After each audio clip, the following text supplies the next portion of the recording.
హరే కృష్ణ. ఓం శ్రీకృష్ణాయ పరమాత్మనే నమః. ద్వితీయ అధ్యాయం 37వ శ్లోకం.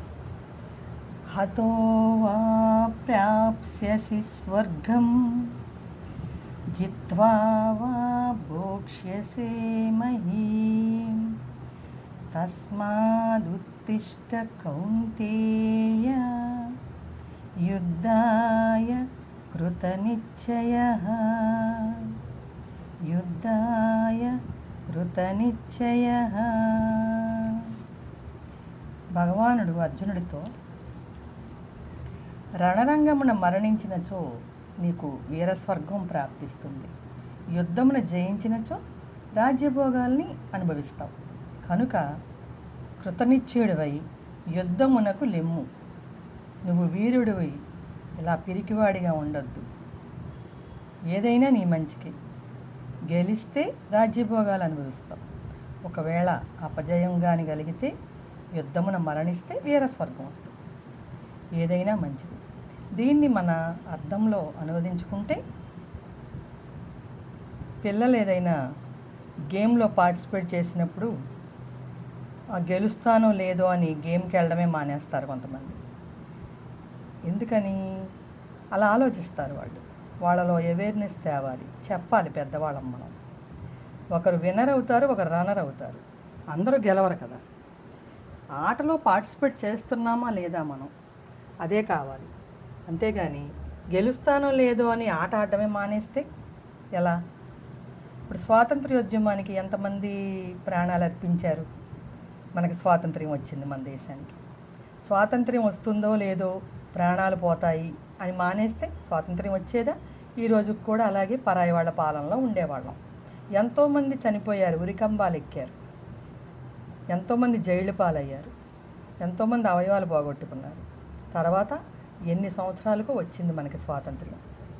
ఇప్పటికీ అన్ని చోట్ల, చాలా చోట్ల అలా జరుగుతూనే ఉంది. కొన్ని ప్రాంతాలకి ప్రపంచంలో ఇంకా యుద్ధాలు కూడా జరుగుతున్నాయి. కానీ యుద్ధం మానేస్తున్నారా? వాళ్ళు అనుకున్నది సాధించే వరకు యుద్ధాలు చేస్తూనే ఉంటారు. కాబట్టి నువ్వు పిరికివాడుగా ఉండకుండా యుద్ధానికి కృతనిశ్చయుడివై వెళ్ళు, వీరుడిగా వెళ్ళు. జయిస్తే రాజ్యభోగాలు అనిపిస్తావు. ఒకవేళ ఆటలో గెలిస్తే విన్నర్ అవుతావు, ఒకవేళ గెలవకపోతే రన్నర్ అవుతావు.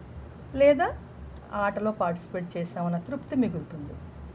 అలాగే ఎగ్జామ్స్ రాసేటప్పుడు కూడా, అమ్మో ఆ ఎగ్జామ్ పాస్ అవుతామో లేదో అని కాంపిటీషన్లకు మానేస్తామా?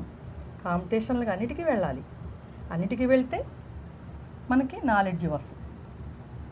ఏ పరీక్ష అయినా రాయగలుగుతాం, భయం పోతుంది. అంతేగాని పాస్ అయితేనే వెళ్ళాలి అనేమీ లేదు. మనలో నాలెడ్జ్ పెంచుకోవడానికి కూడా ఎగ్జామ్స్కి అటెండ్ కావాలి. మనలో టాలెంట్, జ్ఞానం పెరుగుతుంది అలా అన్నీ చదివి పరీక్షలు రాస్తూ ఉంటే. ఎప్పటికైనా ఏదో ఒకటి వస్తుంది.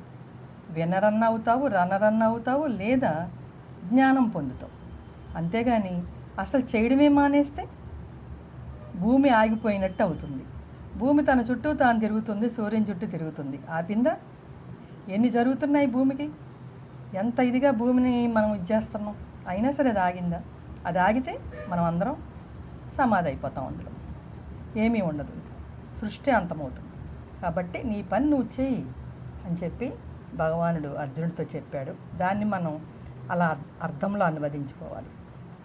హతో వా ప్రాప్స్యసి స్వర్గం జిత్వా వా భోక్ష్యసే మహీం తస్మాదుత్తిష్ట కౌంతేయ యుద్ధాయ కృతనిశ్చయః యుద్ధాయ కృతనిశ్చయః. హరే కృష్ణ.